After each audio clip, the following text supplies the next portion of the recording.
All right, we're back. So in this video, I'm going to show you the beat making project in BandLab, and I'm going to demo how to do this as what the students would do, and then also we'll show you what that would look like as far as a rubric for grading the assignment. So let's just jump right in. So in this project, as I have it here, we have a drum machine. So anytime your students will log in and create a personal project, they're going to select drum machine, and that's going to bring them to this screen.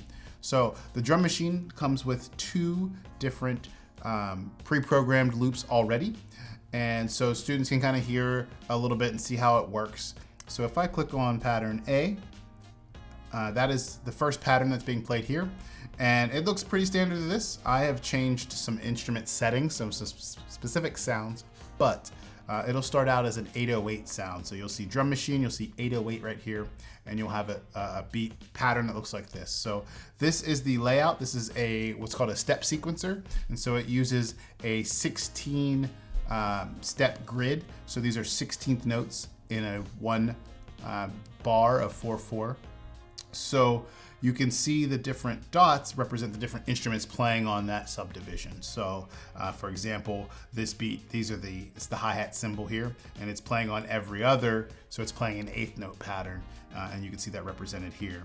The snare drum playing on beats 2 and 4. So this is beat 1, these 4 are beat 1, this 4 is beat 2, this 4 is beat 3, and this beat 4 right here is beat 4. So you can see the bass drum playing on some 16th note subdivisions as well.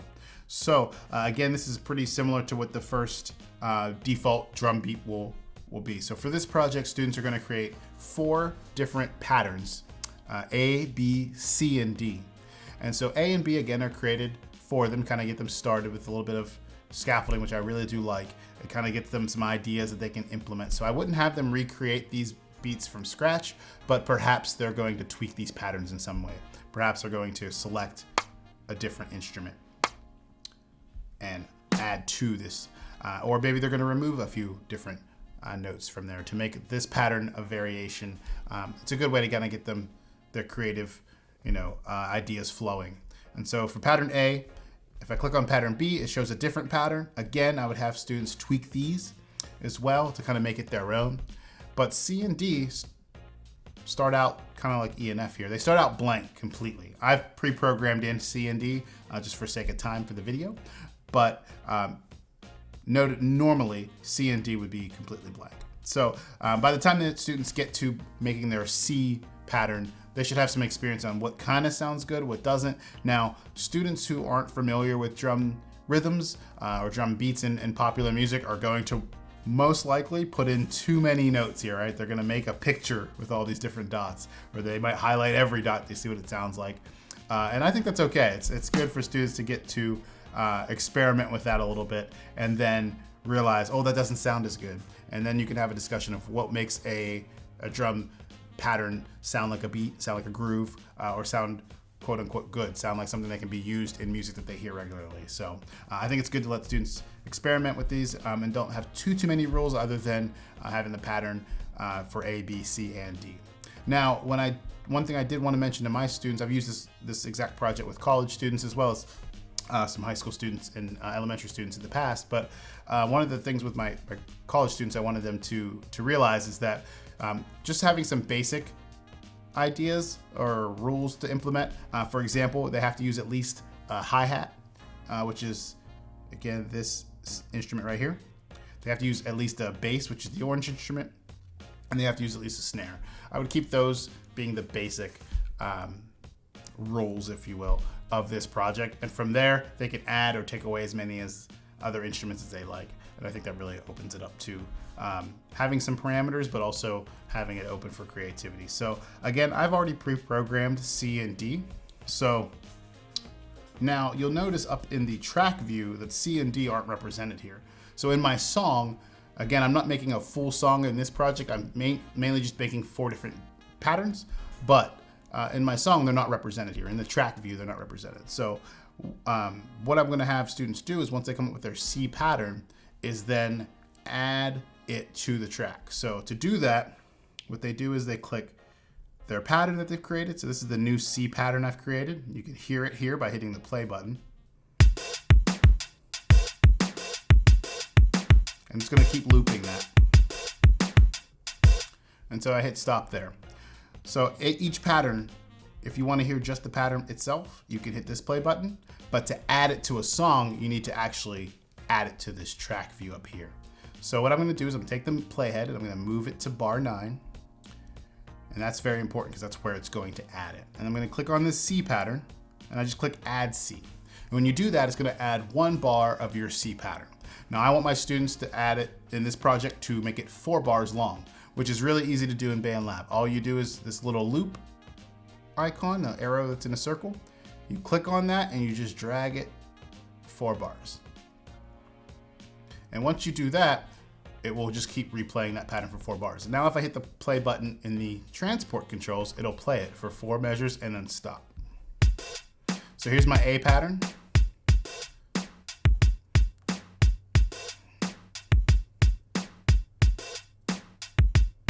Now it's going to go to the B pattern.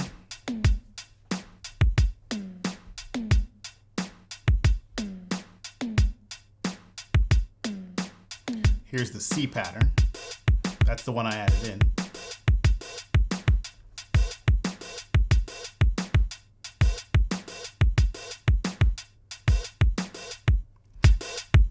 Oh, excuse me. And now it's going to stop. So I accidentally hit the space bar twice, so that's why I play it again. And so now I'm going to move my playhead to 13. I'm going to do the same thing with my D pattern. So click add D and then drag it 4 bars. And I always drag it 1 too many. There we go. 4 bars. So now I've got an A pattern, a B pattern, a C pattern, and a D pattern that's all 4 bars. One thing I forgot to mention, but I do want to mention it. Like I said, I changed my instrument sound. I would encourage you to tell your students to do the same, right? Allow them to, they can preview any of the sounds by playing on the little play buttons here. And if they find one they like, for example, if I just pick one, these are all electronic sounds here. This is the default electronic sound. It's called an 808 drum machine. However, there are all of these different sounds here electronically, but there are also acoustic sounds as well. So if they go from pad kit to drum kit, that'll take them into acoustic sounds as well. And so you can see all of these different acoustic drum kit sounds as well. My chill wave one is in the drum kit sound, but say I wanted a rock sound, for example. Here's what my D pattern sounds like with the rock sample.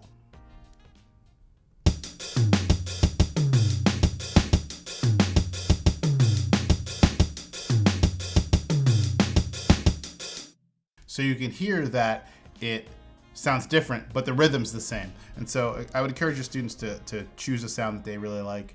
And I'm gonna put mine right back to chill wave.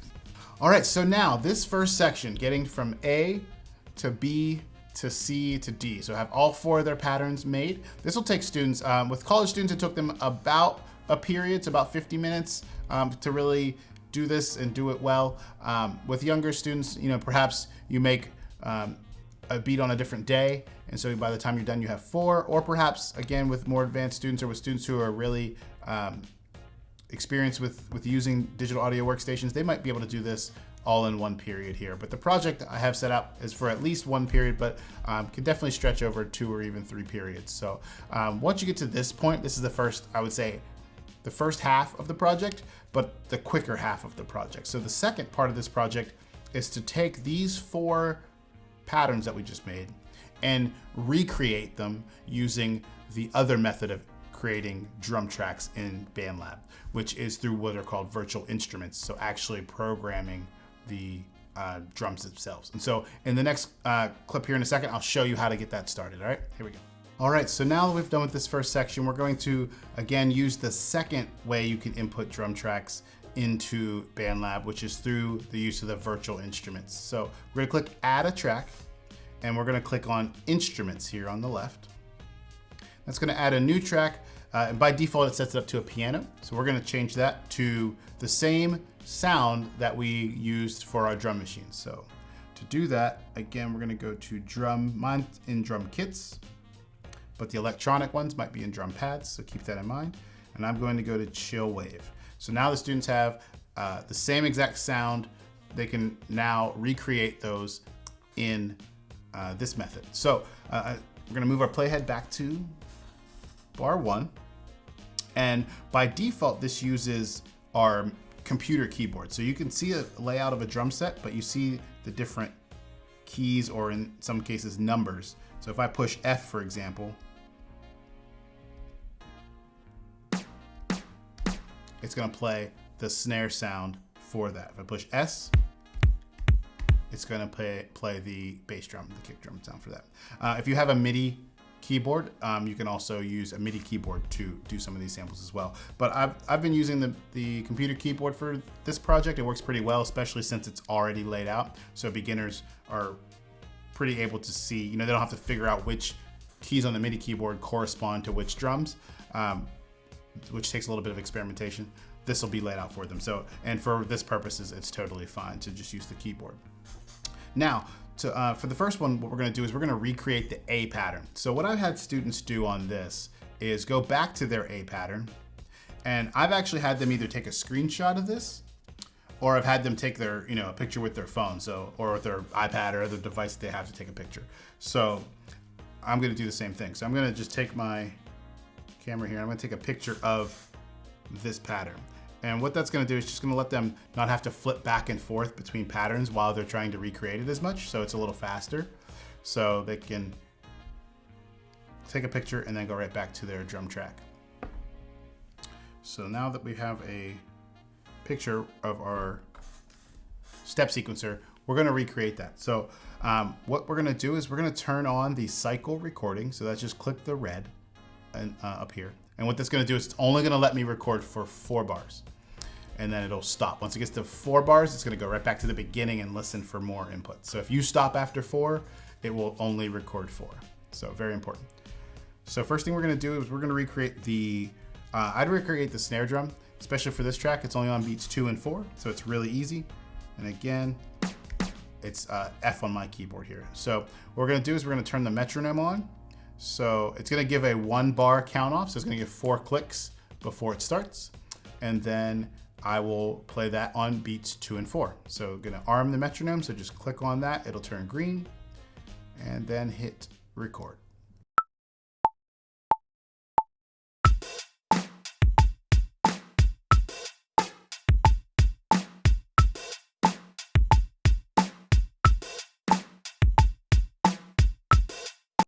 And then you stop. Again, you saw it try to go back to the beginning, but I didn't play anything. I just hit the space bar to stop. And so it stopped right away. Those are really something I would really recommend you have your students do, is just get used to doing space bar to play and stop. Just because the time it's gonna take them to drag their mouse up to the stop button, it's just gonna take a little too long. So get used to that shortcut there. All right, so you notice some of these notes didn't quite line up with if you were listening to the drum machine, because I also had the drum machine playing as well for that. So that's totally fine. That's gonna happen, especially using BandLab, because again, every DAW has what's called latency, or a lag between the input when I push it and when the computer is able to capture that. BandLab, being a browser-based DAW, is going to have even more of an issue with that sometimes. So we're going to fix that with what's called quantization. So I double-click in the audio here. See this? In the MIDI region. I double-click in there, and you can see this new MIDI editor comes up. Or if I just clicked over here, you would see the same thing. I'm going to make it a little bigger so you can see. And you can see all the different instruments. So this is the snare drum here. And if you look very closely, you can see this very first note is not quite aligned with that line. Same thing with this note. This note's actually pretty good. That one's a little off. This one's a little early. So you can see they're not quite lined up. So what quantization is going to do is it's going to take all of those and move them exactly to the grid, which is what we want. So we're going to click first. We're going to select all the notes we want to quantize. So you just click and drag to highlight them. And then we're going to change this to quarter note, because we want to align these all to the closest quarter note. This would align it to the closest 16th note. So depending on how early or late I was, it might move it to a note that I don't want. So we're going to move it to the 16th note, to the quarter note. And then we hit the quantize button. And when you do that, you can see they just adjusted slightly to the nearest note, which is what I want. So now you can see I've got on 2 and 4, 2 and 4. Again, the dot 2 and dot 4 are what I'm looking for here, because this is 4 bars of pattern. And there you go.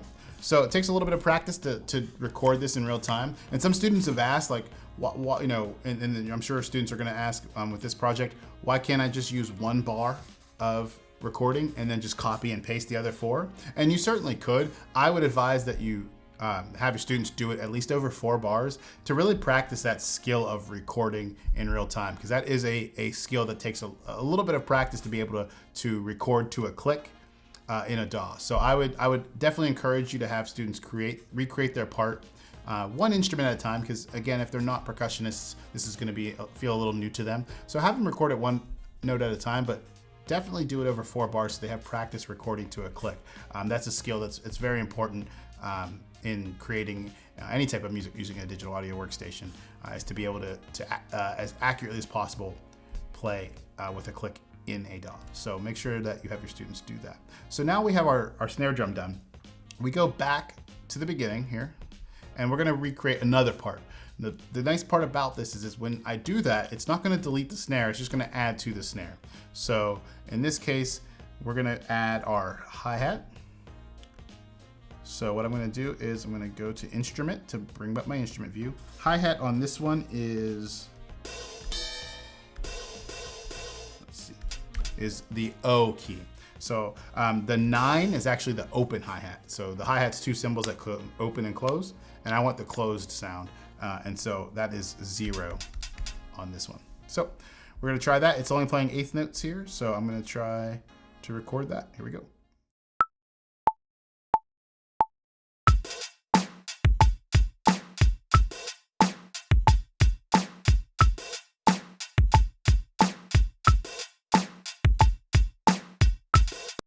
There we go.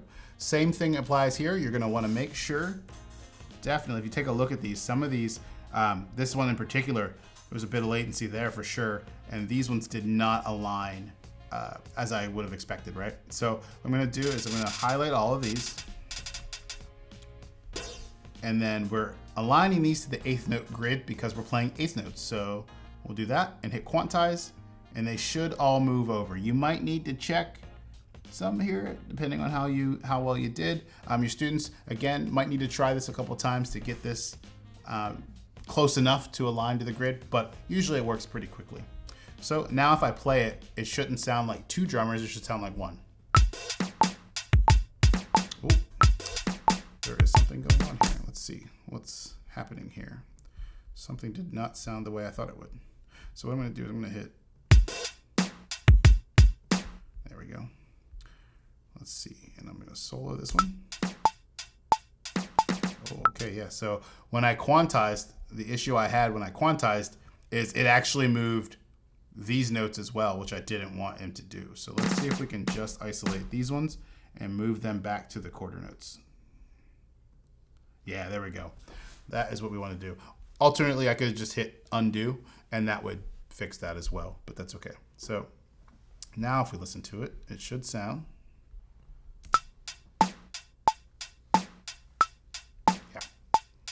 All right, so there is that. So then they'll just keep going in for each instrument and re-record it. So what I'm gonna do is I'm going to cut away here for a second while I go ahead and program these. So I'm gonna go into my instrument here, and I'm gonna add my bass drum and my 1 open hi-hat here.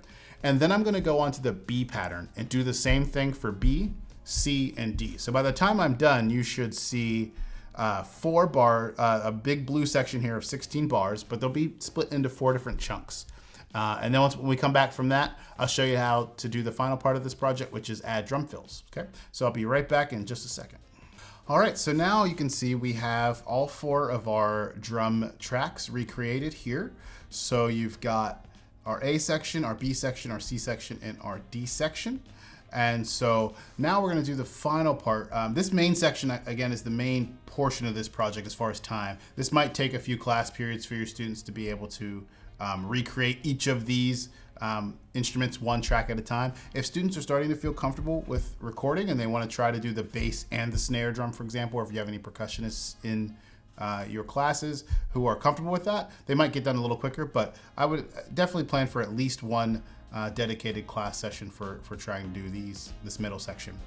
So the final part of this project is to now create what are called drum fills, or little variations at the end of each of these sections in order to create some interest, right? So make sure at this point, from this point on, that we have our solo button under the instrument track, because we're not going to be listening to the drum machine anymore at this point. We've recreated them here. So what you're going to do, this portion is fairly simple, is we're going to go to bar 4, and we are going to right click and click slice. That's going to split up this section into 2. One that's 3 bars long and one that's 1 bar long. And we're going to do that again for every 4th bar of our pattern. So measure 8, measure 12, and measure 16.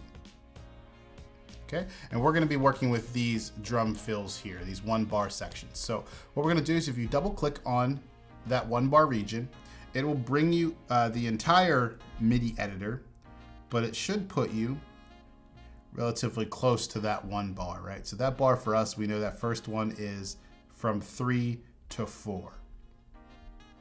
So I'm going to even drag this up even more if I can, so it's even easier to see. So what we're going to do is we're going to add just a little bit of variation here. So what I encourage you to instruct your students to do is not change the rhythm. Don't change the main pattern at all. For the most part, you might be able to take a note out here or there, but just add a few notes, perhaps in the tom section. Usually a drum set player will play something on the toms, which are, in this case, it'd be these drums here. So what I'm going to do is I'm just going to add just a few different notes. Just double click in the MIDI section and it'll add it to the line that you want it to. If your student wants to see a finer grid, for example, like right now it is showing 1/8 notes. If I wanted to show 16th notes, I can just zoom in over here on the right. And now you can see I have 4 lines per note. So now I'm on a 16th note grid. So if you want to add 16th notes, you just zoom in a little bit for that. Actually, I'm going to do that. So let's zoom in.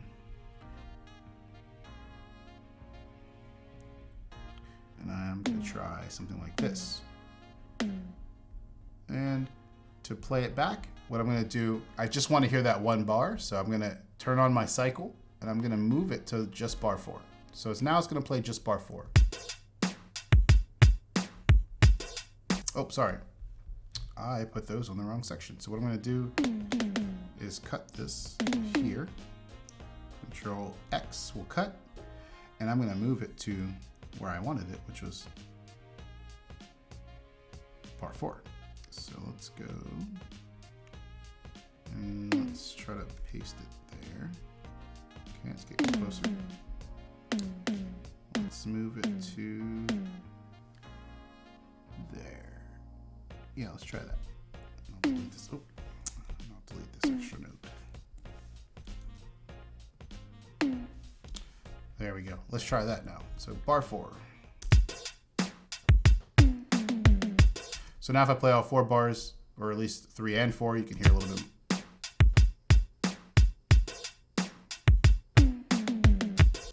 And that's really all you need to do to create a fill, okay? Doesn't have to be too much, but just to add a little bit of interest. Again, allow students to be creative with that as well. And so you'll add a fill of some kind on each of these 1 bar sections. So let's move it over to bar.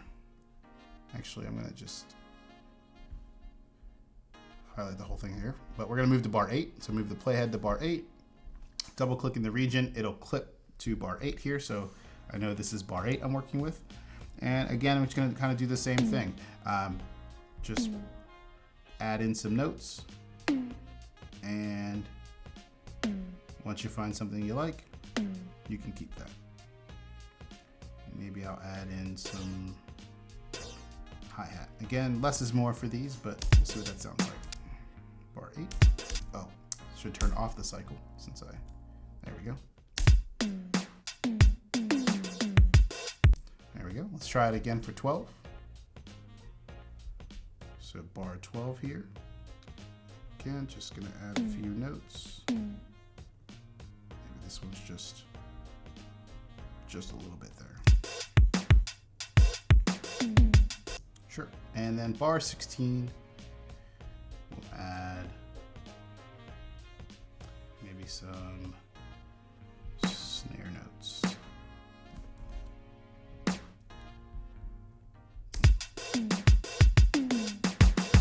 There we go. All right, so at this point, now we've created a drum beat in Beat Sequencer. We've now created a drum beat using the other method, which is through virtual instruments. And we've also created fills. So those are the main 3 sections of this project. So once the student's done, the project should look like this, where you have 2 tracks, one drum machine and one this blue drum virtual instrument.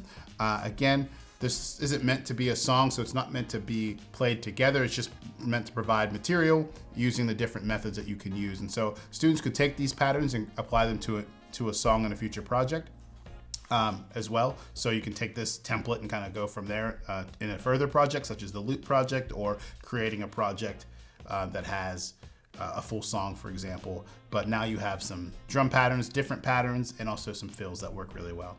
So once a student has this setting, I make sure to make that they save.